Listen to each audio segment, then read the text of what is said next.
మీ అందరూ కూడా 2008లో అది కూడా పంజాబ్ కింగ్స్కి అదేవిధంగా ముంబై ఇండియన్స్ మధ్య మ్యాచ్ జరుగుతుంది. మ్యాచ్ కంప్లీట్ అయిన తర్వాత షేక్ హ్యాండ్లు ఇచ్చుకునే టైంలో అటువైపు హర్భజన్ సింగ్ వచ్చి శ్రీశాంత్ని చెంపదెబ్బ కొట్టాడు. గుర్తుంది కదా ఆ ఇన్సిడెంట్. దాని తర్వాత శ్రీశాంత్ ఏడవటం కూడా జరిగింది. అయితే ఇప్పుడు ఈ వీడియోని ఇప్పటివరకు మనకు ఆ వీడియో వచ్చింది లేదు సోషల్ మీడియాలోకి. అయితే ఇప్పుడు మైకేల్ క్లార్క్తో ఒక ఇంటర్వ్యూలో లలిత్ మోడీ ఆ వీడియోని రిలీజ్ చేసేసాడు ఏకంగా.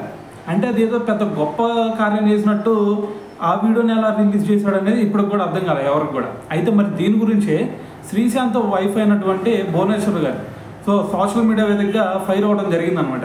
అయితే తను అంటుంది ఏంటంటే, ఇప్పుడు ఆ వీడియోని మీరు ఎలా రిలీజ్ చేస్తారు?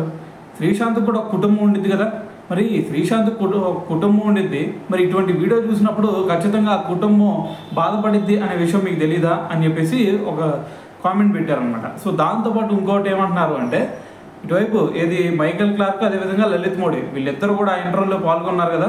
సో మరి వీళ్ళిద్దరి మీద కూడా మరి కేసు నమోదు చేయాలి అని చెప్పేసి తనైతే మాట్లాడడం జరిగింది. సో దీని తర్వాత ఎప్పుడైతే ఈ కామెంట్ వచ్చిందో వెంటనే లలిత్ మోడీ రియాక్ట్ అయ్యాడు. లలిత్ మోడీ ఏమన్నాడు తెలుసా? అసలు నేనేం తప్పు చేశాను, ఆ రోజు ఏం జరిగింది అనే క్వశ్చన్ మైకేల్ క్లార్క్ అడిగాడు. దానికి నేను ఆన్సర్ ఇచ్చాను. దాంట్లో తప్పే ఉంది, ఇప్పటివరకు నన్ను ఎవరు అడగలేదు. సో అందుకని చెప్పేసి ఇప్పుడు మైకేల్ క్లార్క్ అడిగాడు కాబట్టి అందుకని నేను రిలీజ్ చేశాను, దాంట్లో నా తప్పే ఉందని చెప్పేసి అడుగుతా ఉన్నాడు. అంటే ఇంత చైల్డిష్గా ఎలా చెప్తాడో అనేది నాకు కూడా అర్థం కావట్లేదు. ఎందుకంటే ఇప్పుడు మైకేల్ క్లార్క్ అడిగాడు అంటే చెప్పు, తప్పలేదు, ఆ రోజు ఈ ఇన్సిడెంట్ జరిగింది తప్ప అది అని చెప్పేసి ఏదో చెప్తే బాగుండేది ఓవర్లుగా. అలా కాకుండా డైరెక్ట్గా వీడియోనే పెట్టేస్తే సో ఆ ఇన్సిడెంట్ చూసిన తర్వాత ఖచ్చితంగా అటువైపు శ్రీశాంత్కి అయినా సరే వాళ్ళ కుటుంబానికైనా సరే ఖచ్చితంగా కొంచెం బాధ అనిపించింది కదా. సో మరి దీన్ని కూడా ఈ విధంగా సమర్థించుకుంటున్నాడు అంటే సో దీనికి మీరేమనుకుంటున్నారో కింద కామెంట్ చేసేయండి.